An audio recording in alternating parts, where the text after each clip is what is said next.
Just over 3 months ago, a mass shooting at a Parkland, Florida high school left the nation asking why. It is the question that resounds with every school shooting that makes our news. And while the answer may never be the same or even known, there is one area woman who can answer the question of how to heal following the most unthinkable of tragedies. News Press Now's Alex Flippen reports. To me, it sounded like what you would hear if a metal beam was dropped. Sound continued, so I turned and I looked to the west.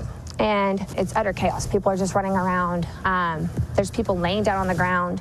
Jamie Berry is recounting the day of March 24th, 1998, when two of her classmates pulled a fire alarm at Westside Middle School in Jonesboro, Arkansas, hid nearby, and opened fire on students and teachers as they filed out of the building.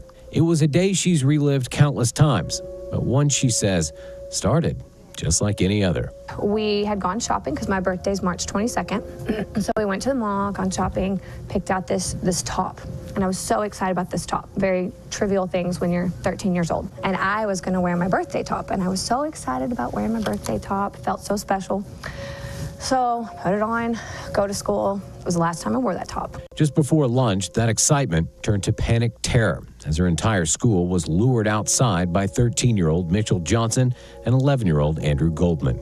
All of a sudden, the fire alarm goes off. My teacher is yelling, Jamie, are you here? Jamie, are you here? Our principal, Mrs. Kurtner, comes running over there, and she has her book, I'm guessing, that has all the procedures and things that she needs to take care of. She slams it on the ground, and she screams, run to the gym.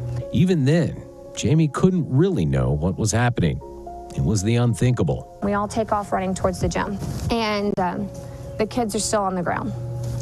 And don't make a whole lot of connections, and just because it's panic, it's chaos, you don't really realize what's going on.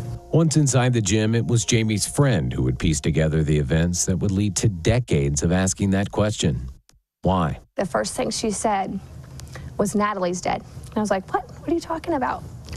And she said, Natalie's dead. She was walking by me and she fell to the ground. She got shot in the head. She says in the moments that followed, minutes seemed like hours. The boys who had carried out the shooting were captured almost immediately, but the pain they left behind would last lifetimes. All told, 10 people were injured, 5 lost their lives, 4 students and 1 teacher. It was so unfair. It was so unjust, because I think about the people that died didn't live their life. They didn't deserve anything. Not that, you have to deserve something to get shot, but they didn't deserve to die, and they're dying at 10, 11, 12, 13 years of age, 32. And it just seems so unfair. And I remember being so angry for a long time. But Jamie says she didn't want to be angry forever, and she isn't angry anymore. And I don't remember at what point that the anger, I guess released is the best word for it. I know, I believe in God, and I know that you have to forgive people.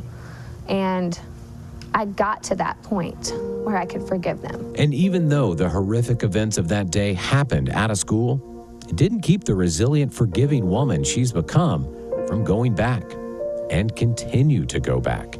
She's now a teacher, teaching physical education to kids in Cameron, Missouri. She says part of the healing process, at least for her and many of her Westside Middle School classmates, has been reaching out to others across the U.S. thrust into the same type of tragedy she experienced 20 years ago. I watch those things. It just helps me to feel, I guess, closer to those people and try to figure out ways that I can help them and what I can do to show my support for them, or to show that I'm here if you need something, if you want to reach out to someone.